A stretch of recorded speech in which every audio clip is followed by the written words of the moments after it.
Hello everyone, welcome to Average Android J. My name is Jason, and today I'm going to be looking at the newly really announced HTC One for the AT&T version.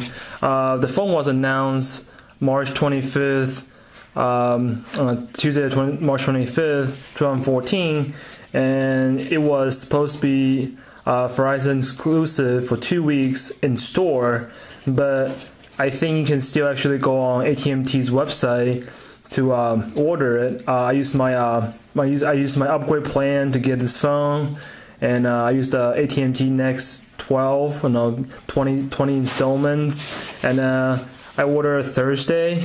And Wednesday. It came today, Friday at work, so I was pretty excited about this phone. So basically, I got the phone around 12:30 and left. And this box has not been opened yet. The seal is still there, so I have not seen the phone in person. And I will basically give you guys unboxing the phone and my first impression about the phone. And the sticker here was basically my phone number and my name on it. So I took it off and. I didn't really like it. It's put it on the box, but whatever, it's not that important. So let me cut this open and see how well. And to see my thoughts on the new HTC One MA. Little thought about the new phone, the new HTC One.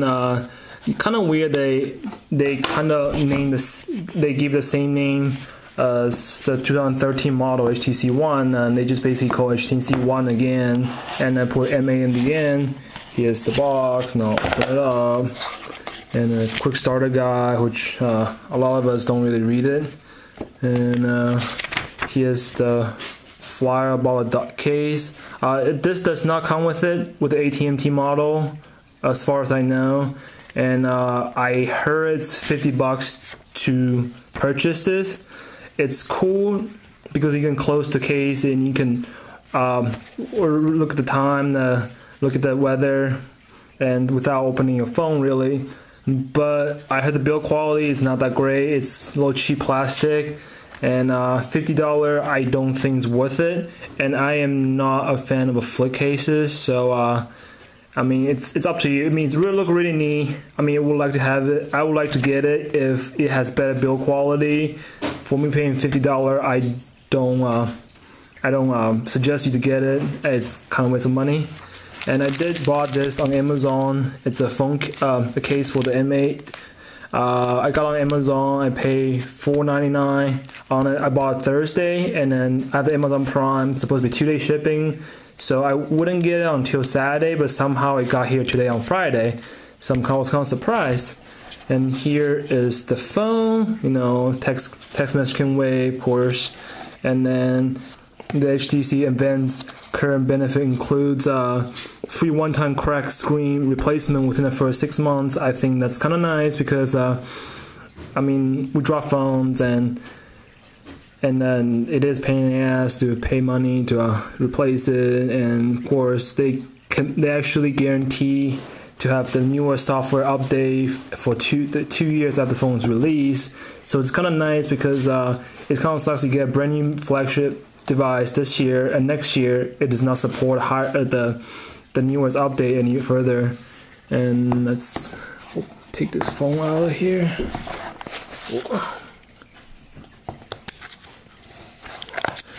Well, this is the cover that's on it. Alright, it feels really heavy in hand, feels really solid, feels like a really premium build phone, and a lot of people hate this phone. I probably love it. It really depends on your personal preference at this point. And this is my current phone, the LG Nexus 4.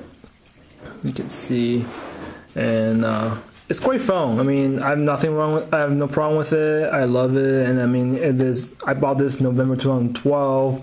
It is from the time to upgrade this phone, but enough of this phone. Let's look and just put this aside and look what else in the box. Let's open this up. Here's the micro USB cable, and this is the power adapter can't really think of the word for a second. And this is the headphone. I know it's not made by Beats headphone anymore. It is not complete Beats headphone anymore, and it does look like it. I do have the iBeat headphone for iPhone. I didn't know it was for iPhone at the time, and it was really cheap, so I bought it for $50. And of course, the bunch of starting guide and you need little thing to pop out your SIM tray, your SD slot. And let's see, put everything back for now. Let's put it aside actually, and let's take this thing open. I do not have a screen protector for it just yet. From some video I see on the internet, this dark gray matte brush finish, it does feel really nice, and I should probably block this out.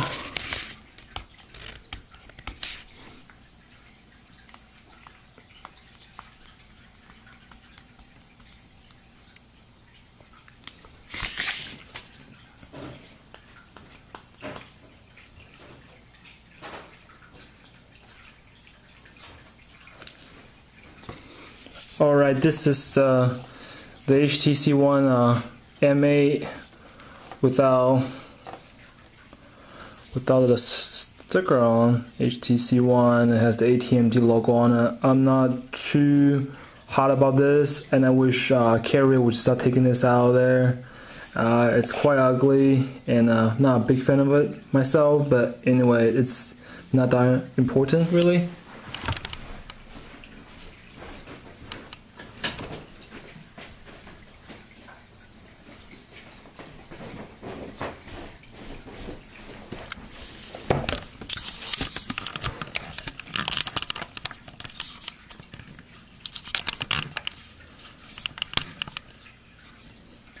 Alright, sorry guys, I had to turn on the light in the living room while I'm filming it.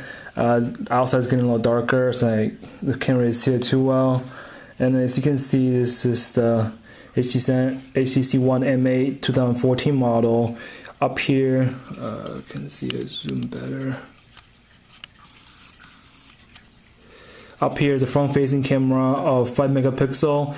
It's great for someone who takes selfie, of course.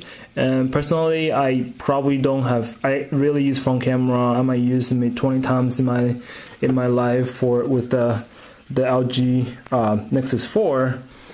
And actually, I should probably adjust the camera real quick. It's really closed.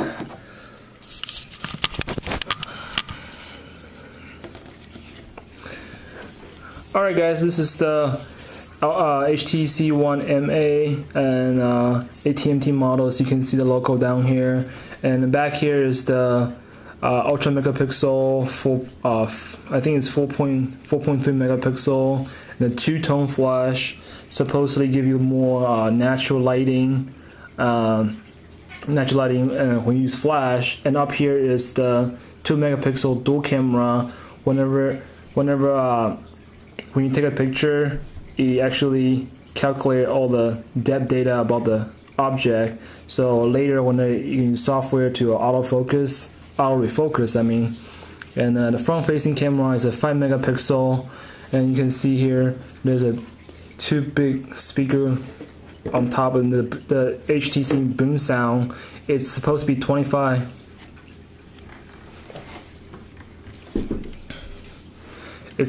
25% louder than last year's model. And let's turn this on.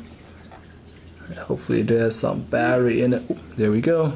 HTC, powered by Android. Alright guys, this is the HTC One MA, and I just finished up the initial setup for it. And it seems like it's basically it's downloading all the apps I have from my previous phone, the LG Nexus 4, and I guess it does some tour, pop up, show you how it is. This phone does, from the video quality, might not see the screen is that clear, but it's really vivid, really bright, and there's a blink fee. I have yet to play with it yet. Looks neat. I might use it, might not use it, no. And it is cool. This is the status bar. I have nothing right now because I just clear it up. This is the quit setting, you know, the thing you want to toggle on and off, setting part here. And it's pretty neat. Phone looks really smooth, no complaint.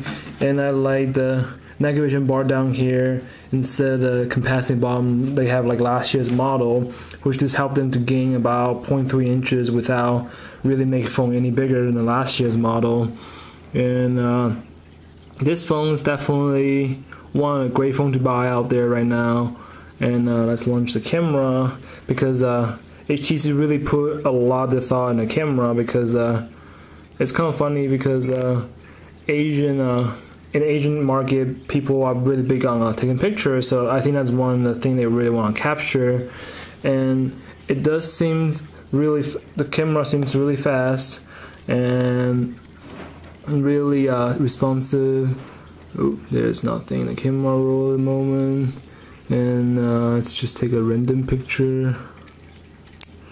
Oop, just like that, it took one, and without any lag.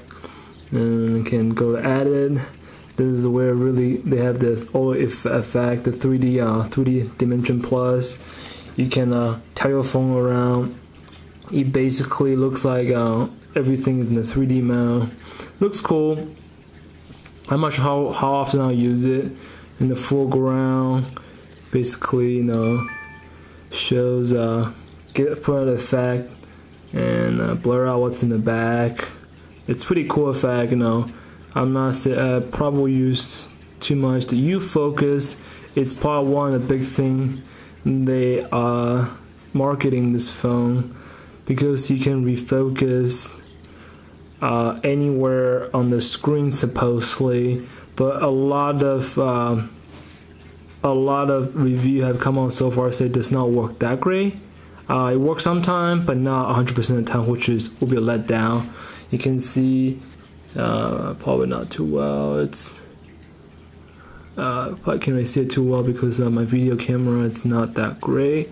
But touch up, you know, different filter you can put on, frame, tools, you know, crop, rotate, flips, straighten, draw. It's a pretty cool feature, you know, something you don't find on a Nexus phone, and it's definitely neat to have something like that. And then there's different camera mode, camera, video, and a zoom camera, which I haven't have too much experience with, what the knowledge is. And the selfie, I'm assuming it's the front-facing camera, and the dual caption is took a picture what you're looking at in the front and a picture of your face or whatever is facing realistically. And get out of the camera. And then right now I have tons of app in here, not a lot, but and there's AT&T folder, which I wish they can take it out one day. No pre-install carrier Pacific app, and it seems like a lot of stuff is already installed in here. And it's a three row grid. If you don't like it, you can change it. The grid size, 4x5, which I like that. I like to see more apps in one, since it's a 5-inch screen. It's a 5-inch 1080p screen. Very beautiful screen. I'm glad they didn't go with the QHD like a lot of people were saying this year's model is going to be. And then let's kind of take a look around the phone a little bit and see what you have here. And on the right hand side, you have the SIM card tray, I believe, so the nano SIM card tray. And of course, that's the 5 megapixel front facing camera. And on top is your lock button and the IR blaster, I believe. And this is the nano, this is the micro SD card slot or tray. And then this phone itself has 32GB native storage, and with this you can add up to 128GB of memory. And there's the volume up and down button. The bottom is where your micro USB port, and so is your headphone jack. I'm not a big fan of a headphone jack in the bottom because I like to jog. I'm actually going to start jogging, and then I don't want to put my phone armband and because on the top it would be more convenient actually on the top. And but all in all, there's a the boom speaker definitely looks really nice. The phone is solid, premium build, the dark gray, the metal brush finish, and seems kind of heavy. Oh, start teaching me some stuff. That's cool. Yeah, one of the features they have is you can double tap on the screen or unlock it, and it's pretty neat, I have to say. And also, I will run through some spec real quick that included in the back of the phone. It's gonna be a mess here now. Let's see. It has used the Snapdragon 801 clock at 2.3 gigahertz, like we probably all know. Uses nano SIM card, internal storage 32 gigabyte, and 2 gig of RAM, and you can use up to 128 gigabyte the micro SD card. Then 5-inch 1080p display, and some camera features. Basically, the ultra pixel camera, the dual another dual sensor for creating depths of the picture, post processing basically. And then a front-facing camera of 5 megapixel, stability of 1080p recording, and a lot of new phone now, like the Sony Z2 has the 4K video capture capability, which I think might be a little overkill right now, but because no one really have 4K TV or able to afford one just yet. But I do hear a lot say if you record 4K on a 4K level and you play back at 1080p, the video quality is much clearer. And of course, headphone jack, Wi-Fi, NFC, DLNA, the Bluetooth 4.0, and of course 4G capability. And it's definitely a great phone to consider for this year. The build quality from HTC, definitely it's still keep the tradition of the HTC build quality, from the basically beginning of the HTC line. It always has really nice phone. And keep turning it on because I keep touching the screen. But this phone feels a lot nicer in hand compared to, keep doing it again. A lot nicer in hand compared to the HTC M8 released in 2012. And the aluminum case, one piece from edge to the edge of the screen, felt nice in hand. A little bigger phone, I have by comparison, I have the LG Nexus 4 here. Is a 4.7 inch screen, 2012 model. You can see it is a lot bigger, a lot taller, not necessarily wider, about the same width actually. And solid phone, solid build from HTC like always. And there are water tests for this phone out there on YouTube right now. You can go check it out. Someone actually submitted this phone in about 3 inches deep depth of water and let it run for two hours, and it actually was able to survive. Even though it was not rated waterproof or water resistant in any way. But since it's such a well built, everything seems like extremely tight. So chance for water to get in there might be low. So definitely something to think about. I was really looking to the Sony Z2, but I heard it might not come out to the AT&T market. So this is the phone I went with, and I do like the camera effect they have in it. I mean, a lot of people say the 4 megapixel camera in the back, it does not produce great quality picture, and you know what, I can agree with them. But for me, I don't take picture too much, and I personally don't really take the picture I take from the phone and then use it any way or form on the computer. It will print them out really. And more or less I share on the Facebook, Twitter, Instagram, and those quality, I think it's great enough, it's good enough from 4 megapixel. You know, Sony's Z2 has 20.7 megapixel, and the Samsung S5 has 16 megapixel, and even the LG G2 released last year has 13 megapixel, which is kind of standard nowadays.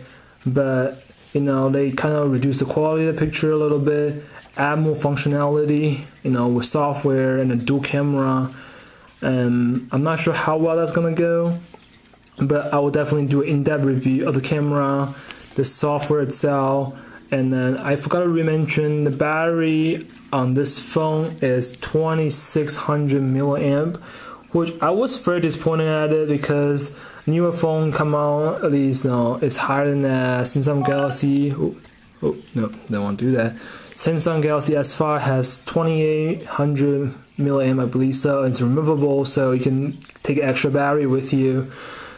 And the Sony Z2 has 3200 milliamp battery, I believe so. Even the LG G2 from last year's model has 3000 milliamp. And coming out new 2014 flagship only with 2600 milliamp of battery. It might seem small.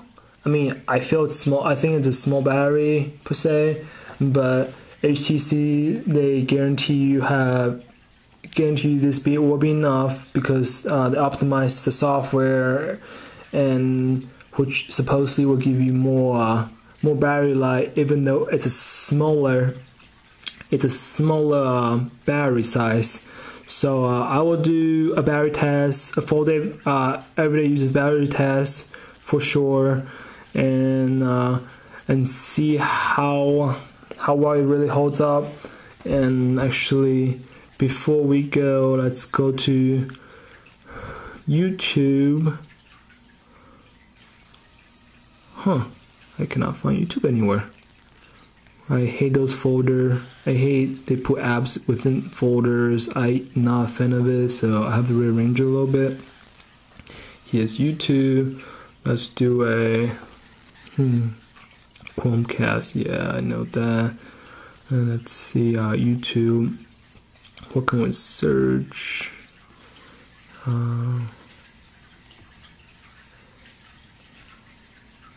Whoops.